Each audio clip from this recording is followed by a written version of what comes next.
Have you ever wondered what it would be like to be trapped in a curse? Forced to live as a creature of the wild, unable to speak, to laugh, or to be human again for centuries?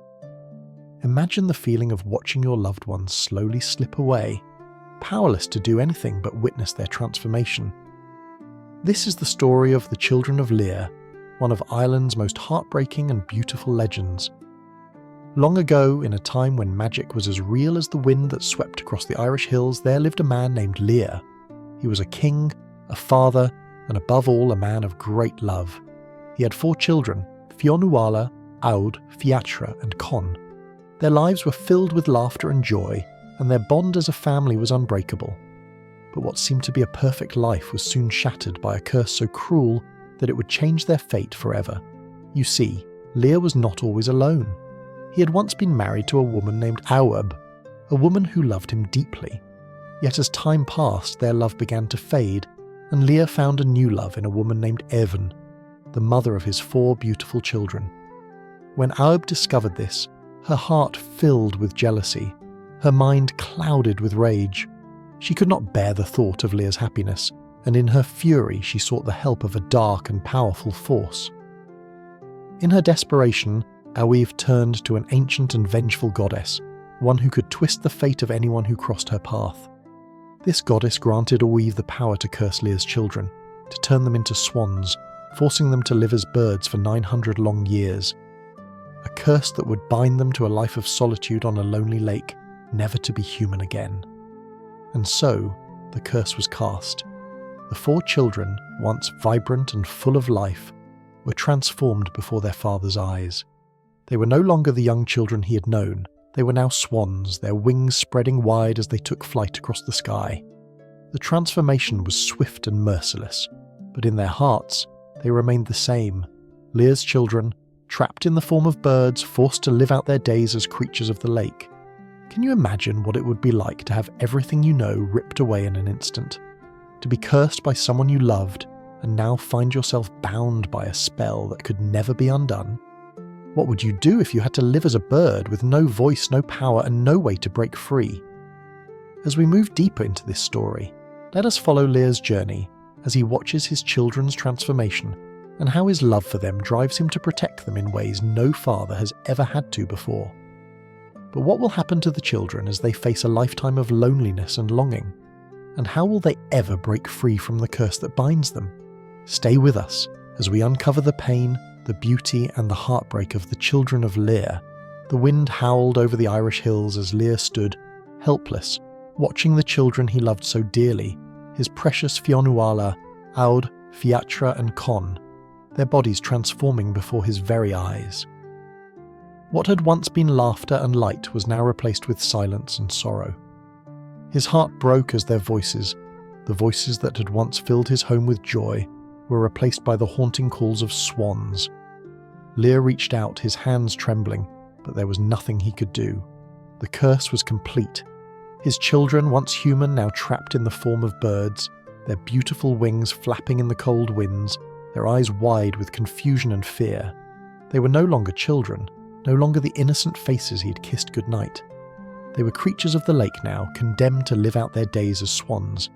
And yet, amidst the pain, the love Lir felt for them never wavered. Though he could not change what had happened, though the curse had sealed their fate, he could not abandon them. A father's love is a powerful thing, and in Lir's heart there was nothing more important than his children. He swore that no matter the cost, no matter the years that would pass, he would protect them. But how could he protect them from a curse as cruel as this? How could he shield them from the endless loneliness and isolation that awaited them? And what of the woman who had cast this dark spell upon them? Aud, his first wife. In her jealousy and rage, she had set this dreadful fate in motion. Her love for Lir had turned to hatred, and in her heart she had burned with envy until it consumed her. Aud's bitterness was born of her broken heart.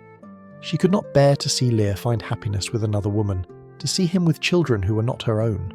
She had always longed to have children with him, but after years of infertility, it was Evan who gave Lir the family he had always dreamed of. The birth of Fionnuala, Aud, Fiachra and Con had been the final blow to Aud's fragile heart. Her jealousy drove her to seek out the darkest magic she could find. and with the power of the goddess she cast her wicked spell upon Lir's children, turning them into swans that would float upon the waters for eternity, never to be human again. Oib's pain had twisted her, and in her sorrow she brought suffering to Lir's family. It was a tragedy for all involved, and yet, in this deep sorrow, there was something almost beautiful, a kind of tragic beauty. Lir's devotion to his children, even in their transformed state, was a love beyond measure. And though Oib had caused them so much pain, her jealousy had, in a strange way, created an eternal bond between father and children. As Lir stood at the edge of the lake, watching his children as they fluttered in their new forms, the lake's cold waters lapping gently against the shore, he knew that he could never give up on them. He would watch over them for as long as it took, and he would endure, whatever it took to keep them safe. The curse had taken everything from them, but it had not taken their love. How long could they survive like this, as birds upon a lonely lake? What would the future hold for them as they were condemned to float upon these waters, locked in time, unable to change? Could a father's love be enough to save them from such a terrible fate? The answers to these questions lay in the future, in the years of isolation and longing that would follow. But for now Lir stood still, the weight of his promise heavy on his heart. He had made a vow, and he would see it through, no matter how much time passed. What would happen as the years turned into centuries? Would their love survive the curse, or would time wear it away? And what would it take to break the spell that had bound them for so long? The story of Lir and his children was far from over. In the following days, the family would face trials, hardships, and unimaginable pain. But could hope endure through it all?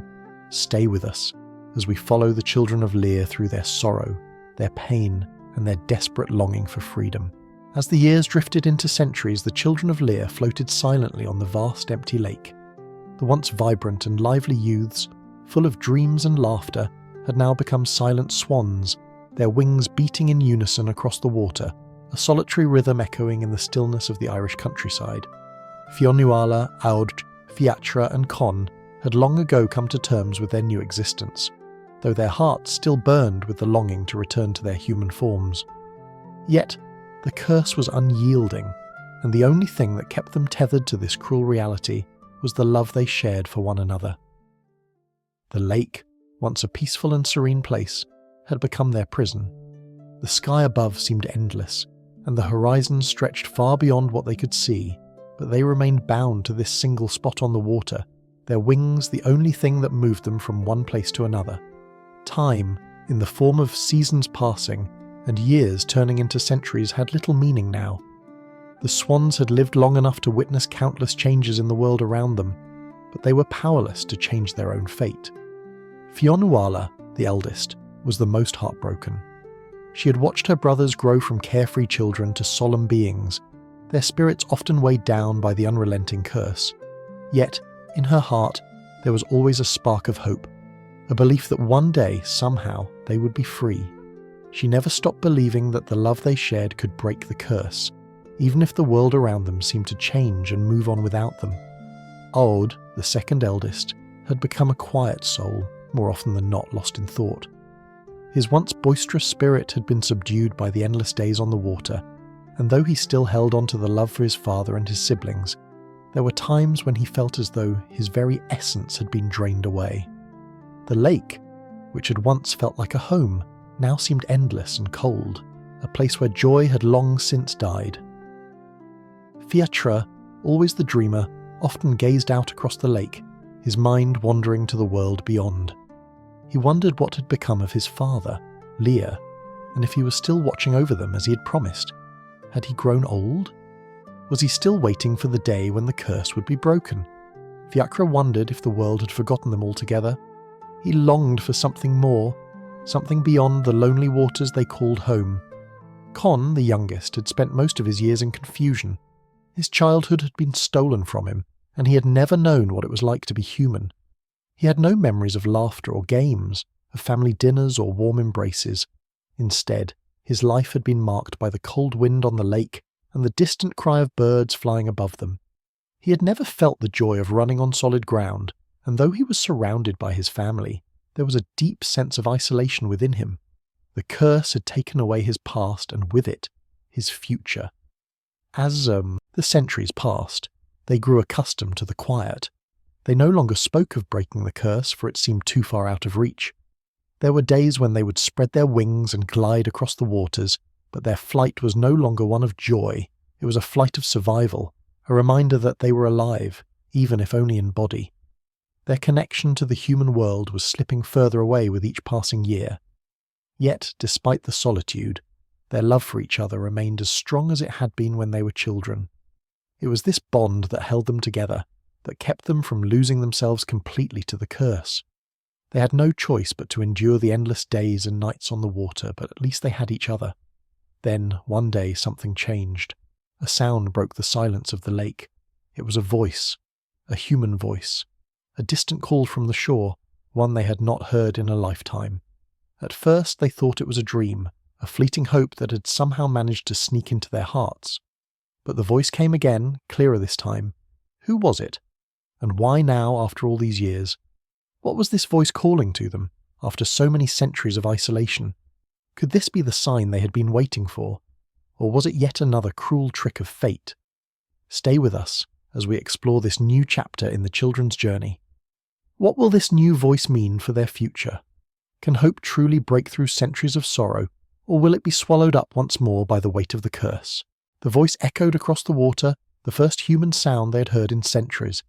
It was faint at first, almost imperceptible over the gentle lapping of the waves, but then it came again, clearer this time, more insistent. It was a voice full of warmth, of life, something unfamiliar after so many long years spent in silence. For the children of Lir, the sound was both a mystery and a beacon of hope. Fionuala, the eldest, was the first to hear it clearly. She lifted her head, her sharp, keen eyes scanning the horizon, searching for any sign of the person who might be calling out to them. A wave of hope stirred within her. Could this be the moment? Could the curse be undone? Had the years of longing and waiting finally brought them to a new dawn? She turned to her brothers. Odd, Fiachra, and Con were all listening now, their heads raised, their ears straining to catch the sound. The voice came again, this time louder, more distinct, and it was calling their names: Fionnuala, Aod, Fiachra, Con. The children of Lir had not heard their names spoken aloud in so long. It was as if the world had forgotten them, and now a stranger from beyond the horizon was calling them by their true names. For a moment they felt as though the curse itself was beginning to crack, as though something, somewhere, had heard their suffering. But who was it? Who could possibly have known they were here, alone on the lake? The years had passed without a single soul coming near them. The world had moved on, and yet now a stranger was calling them. Could this be the sign they had prayed for all this time? Was there someone who could finally break the curse? Fionuala's heart raced as she turned to her brothers. "Do you hear it?" she asked, her voice trembling, not from fear, but from something far deeper, an emotion they hadn't felt in a long time. Could it be hope? Odd nodded slowly, his eyes wide with disbelief. "I hear it. It's real." Fiachra, ever the dreamer, glanced at the distant shore, his thoughts racing. "Who is it? And why are they calling us?" Con, the youngest, could not fully grasp the significance of the voice. His life had been one of silence and longing, and the idea of a stranger reaching out to them seemed as fantastical as the legends he had heard whispered in the wind. Yet even he could feel the stirring within his chest, a flutter of something he could not name. Was this the chance they had been waiting for? They waited in silence, the sound of the voice fading slightly as it drifted on the wind. It seemed distant again, like a dream that could slip away if they weren't careful. But Fionnuala, with her wisdom and strength, knew that this was no mere dream. This was their moment. This was their chance. Together they spread their wings and began to glide toward the shore, their powerful strokes cutting through the water as they moved with a purpose they hadn't felt in ages. For the first time in years, their flight was not one of survival. It was a flight of hope, a flight towards something unknown, something that might finally lead them out of their endless captivity. As they neared the shore, they saw a figure standing there, a man with bright eyes and a gentle smile. He stood at the water's edge, his arms outstretched toward them as if welcoming them home. The moment he saw them, he spoke again, his voice warm and soothing. "Come to me," he called. "I know who you are. I've been waiting for you."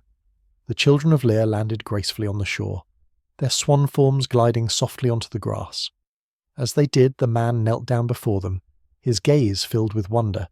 For a moment the world seemed to pause, and all the years of silence and suffering vanished in that instant. The man spoke once more, his voice full of certainty. "You are not forgotten. The curse that binds you, it can be undone, but only if you believe it can." The children could hardly believe what they were hearing. Was it truly possible? Could the curse, which had held them captive for 900 long years, finally be broken? Fionnuala stepped forward, her heart filled with a mixture of hope and disbelief. "Can you truly break the curse?" she asked, her voice barely a whisper. The man nodded. "Yes, but it requires something more than magic. It requires the strength of your love, your bond. Only together can you be free." At those words, a surge of emotion rippled through the swans. For centuries they had clung to each other, their bond stronger than any curse, but to hear that their love could set them free, this was something they had never dared hope for. They had always believed that the curse was stronger than anything they could imagine, but this stranger, this man who had appeared out of nowhere, had given them a new hope. Could love truly break the curse? Could it be as simple as believing in each other, in their family? The man smiled softly, his eyes full of understanding. "It's time to believe," he said. "It's time to break the curse." The children of Lir stood together, their wings touching one another in a bond stronger than any curse. But would their love be enough? Would they finally be freed from the fate that had held them for so long? The answer lay ahead, but it was a journey they would have to take together. Could they embrace the love they had shared for centuries and use it to change their fate? Stay with us as we discover what happens when love and hope meet destiny. Can they truly break the curse? Or will the shadows of the past continue to haunt them? As the children of Lir stood on the shores of the lake, their swan forms shimmering in the soft light of the setting sun, they felt something stirring deep within them, a feeling they hadn't known in centuries. It was hope. Real, tangible hope. The kind they thought was lost forever. The stranger, the man who had called to them, had given them a gift far beyond words. He had shown them that the curse they had lived under for so long could be broken, but only if they dared to believe. The man stood before them, his eyes filled with a deep knowing, as if he understood the weight of what they had endured. His voice was calm, yet firm as he spoke again. "You've lived as swans, and now the time has come to return to what you were meant to be." But it will not be an easy journey. Fionnuala, ever the leader, took a step forward. "What must we do?" she asked, her voice trembling with a mix of excitement and fear. The thought of freedom, of returning to human form, felt almost too good to be true. They had lived so long in the shadow of the curse that the idea of life beyond it seemed like a distant dream. The man smiled gently, his eyes shining with a warmth that seemed to reach into their very souls. "You must remember the love that binds you," he said softly. "It is the love of family, of your father, of each other. The curse was cast by hatred and jealousy, but it can be undone by love, by the strength of your bond." Oda, who had remained quiet up until now, spoke in a low voice. "We've always been together, but how can our love undo something so powerful? We've tried to break free for so long." The man nodded, acknowledging the weight of their struggle. "The curse may have been powerful, but love is stronger. You have survived centuries of loneliness and isolation, yet through it all you've remained a family. That is what will set you free. Trust in that love." The children of Lir exchanged looks, a silent understanding passing between them. For so long they had relied on each other to endure the years. They had weathered the storm of loneliness and despair, and now it was time to believe that love, this bond that had never wavered, was enough to shatter the chains that held them. Fionnuala, her wings fluttering slightly, turned to her brothers. "We've always been together," she said, her voice strong and filled with purpose. "We've endured because of our love for each other. Now we will use that love to break the curse, together." With that they huddled close, their wings brushing against one another, feeling the warmth and strength of their bond. The man stepped back, allowing them the space to embrace the power of their love. For a moment, everything was still. The air seemed to hold its breath, the world around them silent, waiting. And then a soft glow began to emanate from the Children of Lir, starting from their hearts and spreading outward. The glow grew brighter, pulsing, with the rhythm of their united hearts, until it enveloped them completely. Their forms began to shimmer, flicker, as if the very fabric of their being was changing. Fionnuala closed her eyes, her heart swelling with the love she felt for her brothers, for her father, for the life they had lost and the one they were about to regain. Aud, Fiachra and Con stood in silence, feeling the same surge of emotion rise within them. They had fought for so long to be free, but now they understood. It was not a fight against the curse alone, it was a fight for their family, for the love that had never died. And then, with a sudden burst of light, the glow reached its peak, and the transformation began. Their wings began to retract, their bodies shifting, returning to their human forms. Fionnuala felt the change first. The long, graceful wings that had carried her for centuries pulled back into her arms, her legs lengthening, her skin softening as she regained her human shape. One by one her brothers followed, their swan forms fading away, their human forms emerging from the light. When the light faded, the Children of Lir stood before the man, no longer swans but human once more. Their clothes, though weathered by time, fit them as they had once been, and their faces, though touched by age and sorrow, still held the youthfulness of the children they had once been. They looked at one another, their eyes wide with disbelief and joy.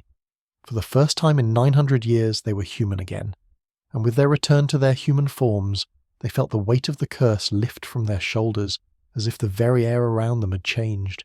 They were free. The man smiled at them, his eyes filled with warmth and pride. "You are free now," he said softly. "The love you carried within you has broken the curse. You are no longer prisoners of time." Tears welled up in Fionnuala's eyes as she looked at her brothers, her heart swelling with a mixture of joy and relief. They had done it. After centuries of sorrow, after 900 years of waiting and longing, they were finally free. But the journey was not over yet. Their father Lir had been waiting for them. What would they find when they returned to him? Had he too been waiting all these years for the day when the curse would end? Could they reunite with him after so long apart? As the Children of Lir stood there, looking at the man who'd given them this gift, they knew that their journey was far from over. Their reunion with their father, with the world they had left behind, awaited them. But for now, they were free, and that was enough. Stay with us, as the Children of Lir return to the world they once knew. What will they find when they reunite with their father? And how will their world have changed after so many years of isolation? The air was thick with the emotions of the moment. The Children of Lir stood in their human forms, their bodies fully returned to the life they had once known, yet they felt different, changed by the centuries of suffering, by the transformation they had just endured. The weight of the curse had been lifted, but a new weight had settled upon them. The questions now loomed larger than ever. What would they find when they returned to the place they had once called home? Would their father, Lir, still be alive? How much had the world changed since the day the curse was cast? The man who had freed them from the curse stood silently before them, his eyes filled with understanding. He had given them the gift of freedom, but there was more to their journey. The road ahead would not be without its challenges, but the first step, the hardest step, had been taken. The Children of Lir had been given back their humanity, and now it was time to face the rest of their fate. "We must go to him," Fionnuala said softly, her voice steady but filled with emotion. "We must find father." Her brothers nodded in silent agreement. The thought of Lir, the father they had not seen for centuries, filled them with both hope and uncertainty. What had become of him during all these long years? Had he aged, his face worn with the passage of time? Had he given up on them? The uncertainty of it all was almost too much to bear, but they had to know. And so they began their journey back to the home they had once known. The land had changed in ways they could not fully comprehend.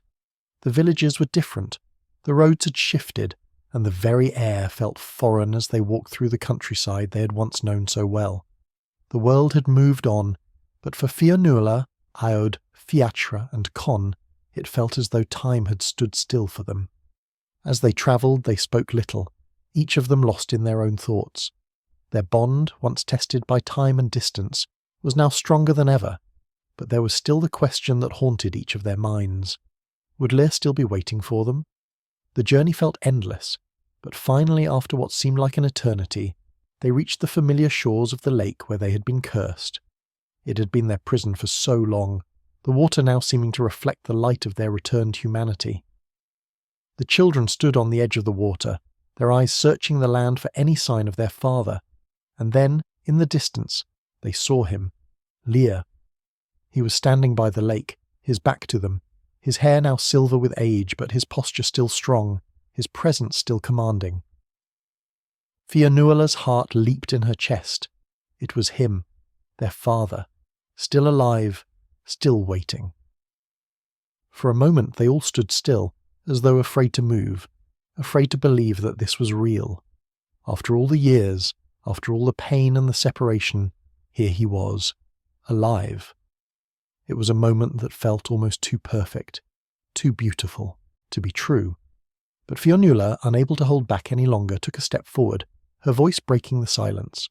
"Father," she called softly, the word trembling on her lips as if she had forgotten how to say it after all this time. Lir turned, his eyes wide with disbelief as he saw his children standing before him, human once more, no longer swans. For a moment he simply stared at them, as if unsure whether he was dreaming or seeing the truth. But when his eyes met Fionnuala's, he knew. "My children," he whispered, his voice thick with emotion. "My dear children, is it truly you?" Fionnuala ran to him, her heart swelling with love, her arms outstretched as she embraced him for the first time in centuries. Lir's arms wrapped around her, holding her tightly as if afraid to let go. The others followed, one by one, each of them embracing their father, feeling the weight of the years fall away as they reunited. The tears that flowed between them were not just tears of joy, but of sorrow, of longing, of the pain that had carried them through the centuries. They had lost so much, but now, in this moment, they had found everything they had been searching for. Lir pulled back from the embrace, his hands gently cupping Fionnuala's face. "I never stopped waiting for you," he said, his voice barely a whisper. "I never stopped hoping that one day you would return to me." And for the first time in 900 years, Fionnuala felt as though she was truly home. She had feared that their father might have forgotten them, that the years would have changed him too much for them to ever truly return to one another. But he was here, and he still loved them. The children stood together, looking at each other and at their father, their hearts filled with gratitude and love. The curse had taken so much from them, but it had not taken their love for one another. They had fought for this moment, and now that it had arrived, they were whole again. But as they stood there, reunited as a family, there was still one question that lingered in the air. What would they do now? The world had moved on without them, and they had been lost to time. The curse had taken them away from everything they knew, but now they had to find their place in the world once more. Would they find peace after so many years of suffering? Would the world accept them again? Or would the shadows of their past continue to haunt them? Stay with us as the children of Lir begin their journey in a world that has changed, and as they discover what it means to live in the light once more. The reunion with their father, Lir, had filled the children of Lir with a sense of peace they had not known in centuries. But as they stood together by the lake, their hearts brimming with love and joy, they knew that their journey was far from over. The world around them was no longer the one they had left behind. It had moved on, and now they had to find their place in it. Lir, though deeply moved by the return of his children, knew that their road ahead would not be easy. The world had changed, and so had they. The once vibrant and lively youths, full of dreams and hope, had been marked by their years of suffering. They had lived through the curse together, but now they had to learn how to live in a world that had forgotten them. As the family walked away from the lake, the weight of the years seemed to lift from their shoulders, but the question still remained. Where would they go? What would they do? How could they possibly re-enter a world that had moved forward without them?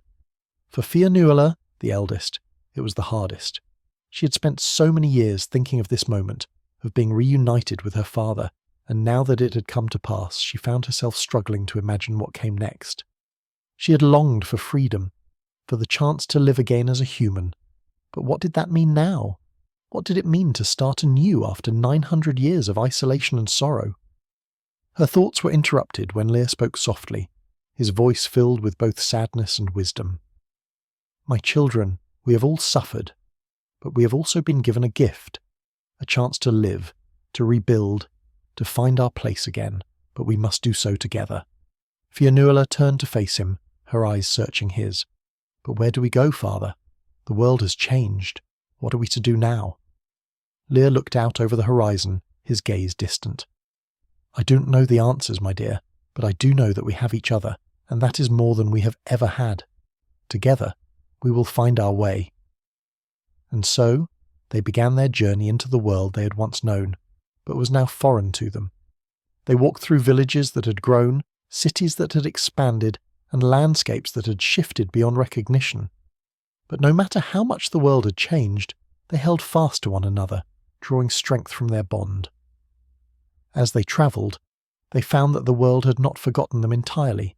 Stories of the Children of Lir had spread through the land, becoming part of the folklore and the legends that had been passed down through generations.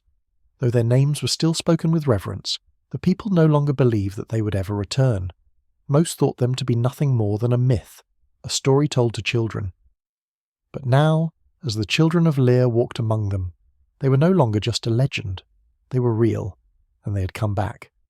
At first, the people they met were shocked by their appearance.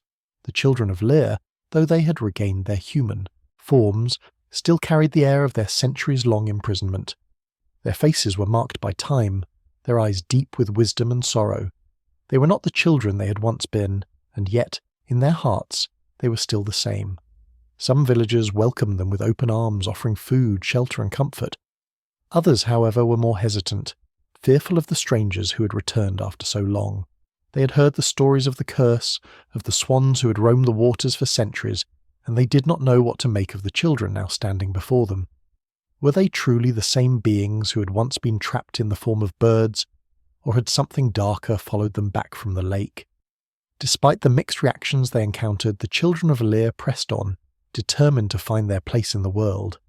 They didn't seek fame or glory, nor did they long for riches. What they sought was simple, a place where they could heal, where they could build a life after all they had endured.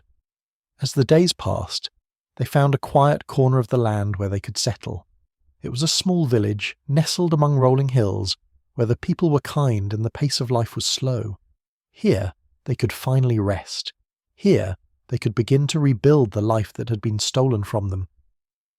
But even as they settled into their new lives, the Children of Lir knew that they could never truly escape the shadow of the curse. They had lived through centuries of isolation, and they had seen things that most people could never imagine. But they had also learned something vital during their time as swans. They had learned that love could endure, that even in the darkest of times the bond of family could carry them through. Now, as they worked to rebuild their lives, they knew that the greatest challenge of all was not to find a place in the world, but to remember who they were, to remember the strength they had gained, the love that had seen them through the darkest days, and the family that had kept them going. For they were not just the Children of Lir, the swans of legend, they were survivors. They were warriors in their own right, having faced a fate more terrible than most could imagine, and come through it stronger. And now, with the curse finally lifted, they would face the future with the same strength, the same love, and the same unshakable bond that had seen them through it all. The Children of Lir had returned, not just as a family reunited, but as living proof that even the longest of curses could be broken by love. They had overcome the darkness of their past, and now they could finally begin to build a future. But as they looked toward that future, they knew that their story was not over. The past would always be a part of them, a part of their journey. And as the years unfolded, they would continue to honour the lessons they had learned, the power of family, the strength of love, and the courage to face whatever lay ahead. As the years passed, the Children of Lir began to settle into their new lives in the quiet village nestled among rolling hills. They had once been swans trapped in the depths of a curse that stretched over 9 long centuries.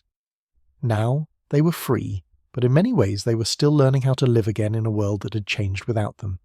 Their new home, though humble, was a peaceful place, The people of the village, though initially hesitant, had come to accept them as they were, strangers with a tale of sorrow and wonder to share. They had lived through unimaginable hardship, and yet, in their eyes, there was no bitterness, no anger, only the quiet strength born of enduring 1,000 years of suffering. They had become a living legend, a reminder that even the darkest of fates could be overcome. Fionuala, the eldest, became a quiet leader in the village. Her presence was a calming one, her wisdom and grace bringing people together. She had known heartache and loss in ways few could understand, but she carried it with a dignity that inspired all who knew her. She often found herself gazing at the lake in the distance, remembering the days of flight and longing.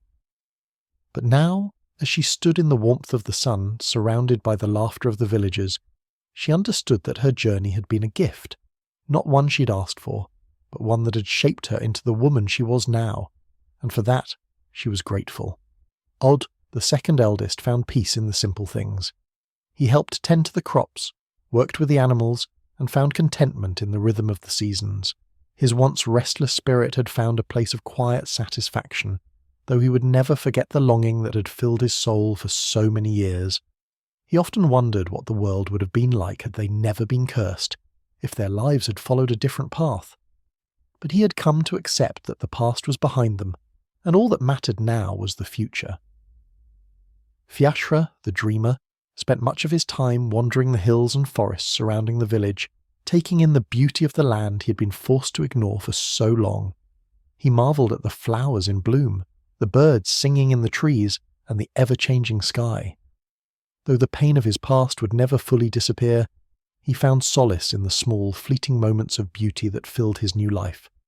He knew, deep in his heart, that he had survived the curse for a reason, that his life had meaning beyond what had been taken from him. Con, the youngest, grew up with the memories of a life he could never truly remember, childhood that had been stolen from him before it had even begun. But as he grew older, he came to realize that his past, though painful, had shaped him in ways he could not fully understand. The bonds he shared with his siblings were unbreakable, forged in the fires of their shared suffering. And though he had never known what it was like to be human, he learned to embrace the joy and sorrow that came with it. He became the protector of the village, a quiet but unwavering presence, always looking out for the well-being of those around him. As a family, they had faced the unimaginable and emerged stronger. They had endured the curse, the isolation, the pain of being separated from the world for so long, but now, together, they had forged a new path. And though they could never forget the years they had spent on the lake, the time had come to look forward, to honour the future they had been given. But the legacy of the Children of Lir was not just their return to humanity, it was the lesson they carried with them, the power of love, the strength of family, and the courage to face the unknown. These were the gifts they had learned through their long ordeal, and as they shared their story with the people of the village, they reminded all who would listen that no curse, no matter how cruel, could ever truly break the bond of love. And so, the Children of Lir lived on, not just as a story, but as a testament to the resilience of the human spirit. Their names would live on in the legends of Ireland told from generation to generation, as a reminder that even in the darkest of times love would always find a way. They had returned to the world, to the life they had once known, and in doing so they had created a new story, a story of hope, of healing, and of a love that could transcend even the harshest of curses. And so, the tale of the Children of Lir came to an end, not with an ending, but with a new beginning. The curse was broken, their journey complete. The Children of Lir, no longer swans, now lived as humans, but their legacy lived on in the hearts of all who heard their story.